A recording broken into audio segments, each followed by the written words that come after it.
స్త్రీ శక్తి అమలుకు కూటమి ప్రభుత్వం శ్రీకారం చుట్టింది. ఈ రోజు ఉదయం నుండే బస్సులు ఉచిత ప్రయాణం ఆశించిన మహిళలకు చుక్కెదురైంది.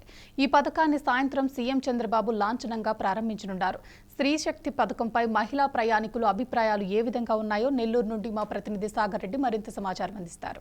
పథకాల పేరుతో ఏదైతే ప్రజలకి హామీ ఇచ్చారో దాంట్లో భాగంగా స్త్రీ శక్తి పథకం పేరుతో ఈ రోజు నుంచి మహిళలకి బస్సుల్లో ఉచిత ప్రయాణం చెప్పే పథకం అమలు కాబోతుంది. దీనికి సంబంధించి మొత్తంగా మనం నెల్లూరు ఆర్టీసీలో ఉన్నాం. మొత్తం 16 సర్వీసులు నడుస్తాయి ఆర్టీసీలో. ఈ 16 సర్వీసుల్లో కేవలం 5 సర్వీసులకు మాత్రమే ఫ్రీగా పెట్టారు. వాటిలో ప్రధానంగా చూసుకుంటే పల్లె వెలుగు కావచ్చు, ఆల్ట్రా పల్లె వెలుగు కావచ్చు, అలాగే ఎక్స్ప్రెస్, అలాగే సిటీ మెట్రో, ఇలా కేవలం 5 సర్వీసులకు మాత్రమే ఫ్రీ సర్వీస్ ఇచ్చారు. మిగతా 11 సర్వీసులు కంటే నాన్ స్టాప్లు కావచ్చు, లేదంటే సూపర్ డీలక్స్ కావచ్చు, లేదంటే ఆల్ట్రా సూపర్ డీలక్స్ కావచ్చు, లేదంటే ఏసీ బస్సులు కావచ్చు, అలాగే ఏదైతే కాస్ట్లీగా ప్రయాణించే ఏ బస్సులు కూడా ఉచితంగా లేదు. కేవలం పల్లె వెలుగు, ఆల్ట్రా పల్లె వెలుగు, ఇలా 5 సర్వీసులు మాత్రం ఉచితంగా ఇచ్చారు. అది కూడా ఈరోజు ఉదయం నుంచే తమకు ఉచిత సర్వీస్ వస్తుందని చెప్పి మహిళలు చాలామంది ఆశించినప్పటికీ ఇంకా టెక్నికల్గా ఇష్యూస్ కావచ్చు, లేదంటే మరికొన్ని నిర్ణయాలు తీసుకున్నందువల్ల ఈరోజు సాయంత్రం నుంచి కూడా ఈ ఉచిత బస్సు పథకం వస్తుందని చెప్పి ఇప్పటికే ఆర్టీసీ అధికారులు తెలపడం జరిగింది. సో మొత్తం మీద చూసుకుంటే ఉచిత బస్సు హామీ పథకం అనేది ఒక అడుగు అయితే ముందుకు పడబోతుంది. మొత్తం మీద ఈ బడ్జెట్ మొత్తం సంవత్సరానికి చూసుకుంటే సుమారుగా 1900 కోట్ల రూపాయల ప్రభుత్వం మీద భారం పడబోతుంది. దీంట్లో సంవత్సరానికి సుమారుగా 200 కోట్ల పైనే మొత్తం మీద భారం పడబోతుంది. సో ఏది భారం అయినప్పటికీ ప్రభుత్వం ఉచిత బస్సు హామీని అయితే నెరవేర్చబోతుంది. దీనికి సంబంధించి మహిళలు ఏ విధంగా అనుకుంటున్నారో వాళ్ళ అభిప్రాయాలు కూడా తెలుసుకుందాం. అభిప్రాయం అంటే ఎప్పటి నుంచి వదులుతారు, ఎప్పుడు పోవాలా? ఇప్పుడు మీరు ఎప్పుడు సాయంత్రం వదిలితే మేము ఉదయం పోయే వాళ్ళు ఏం చేయాలా? ఉదయం నుంచి అన్నారు, ఇంకా వదలలేదు, మేము ఊరికి పోవాలా, ఎట పోవాలా? సాయంత్రం నుంచి అంటున్నారు కదా, ఎట చేయాలి? మేము నెల్లూరు నుంచి కాళేశ్వరం పోవాలా, కాళేశ్వరం నుంచి తిరుపతికి పోవాలా? ఉచిత బస్సులు ఇస్తే మాకు ఖర్చులంతా ఆదా అవుతాయి. అన్నిటికీ ఇంకా పేద ప్రజలకు అందరికీ అన్ని సౌకర్యాలు ఉంటాయి కాబట్టి మాకు ఉచిత బస్సులు ఇవ్వడమే చాలా మంచిది అని నేను కోరుకుంటున్నాను. మేము చెన్నైకి వెళ్తున్నాము. విజయవాడ అన్ని రూట్లలో విజయవాడ గుంటూరు ఇంకా రాయలసీమ సైడు కర్నూలు, చెన్నై అన్నిటికీ ఇవ్వాలి కదా సార్.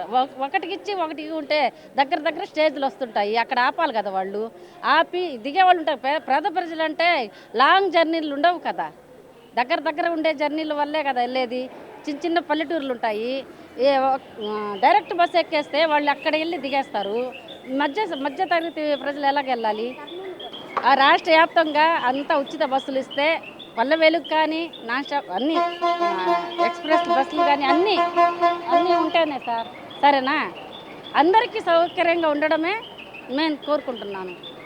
ఈ మహిళలు ఏ విధంగా అనుకుంటున్నారు ఈ ఉచిత బస్సు ప్రయాణం పైన వారి అభిప్రాయం తెలుసుకుందాం. ప్రస్తుతం 16 సర్వీసులు ఉన్నాయి కదా, అన్నీ కాకపోయినా ఏసీ అవి లేకపోయినా కొన్నిటికి ఇస్తే బాగుంటుందని మా అభిప్రాయం. ఇదే కాకుండా ఇంకా కొన్ని పెంచితే బాగుంటుందని మేము కోరుకుంటున్నాము. ముఖ్యంగా లాంగ్ సర్వీసులకి ఇవ్వటం లేదు అంటే నాన్ స్టాప్లకు కానీ, లేదంటే తిరుమలకు కానీ, లేదంటే శ్రీశైలం ఎక్స్ట్రా, లేదంటే ఈ ఆల్ట్రా డీలక్స్లకు కానీ, సూపర్ లగ్జరీలకు ఇవ్వట్లేదు. వాటిలో కూడా ఇస్తే బాగుంటుందని అనుకుంటున్నారా? ఇస్తే బాగుంటుందని అనుకుంటున్నాము.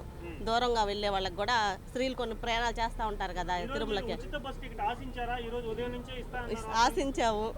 ఒకవైపు స్వాతంత్ర దినోత్సవ వేడుకలు నడుస్తూ ఉన్నాయి, ఇప్పుడు ఉచిత సర్వీస్ కూడా ఇది ఒక పండగలాగా అనుకుంటున్నా, కానీ ప్రస్తుతానికి అయితే ఎలా ఉంది? ప్రస్తుతానికంటే ఇంక సాయంత్రం నుంచి అన్నారు కాబట్టి కొద్దిగా మాకు వచ్చుంటే బాగుండు అనేసి మేము ఉంటుందని అనుకున్నాము. కానీ సాయంత్రం నుంచి అన్నారు కాబట్టి ఇంకా అట్లాగైనా కొనసాగితే బాగుంటుందని ఆశిస్తున్నాం.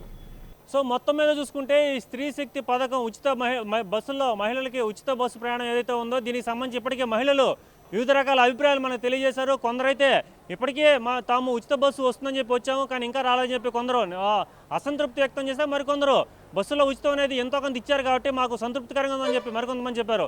మొత్తం మీద చూసుకుంటే ఈ పథకం అమలు ఏ విధంగా ఉండబోతుంది, దీని అంతా కూడా మొత్తం దీర్ఘకాలం కంటే సుమారుగా 4 సంవత్సరాల మీద ఇంచుమించు 3.5 సంవత్సరం మేరకు నడపవలసి ఉంటుంది కాబట్టి దీనికి అంతటి కూడా ఏ విధంగా నడబోతుందని చెప్పి మొత్తం మీద ఈ విషయాన్ని తెలియాల్సి ఉంది.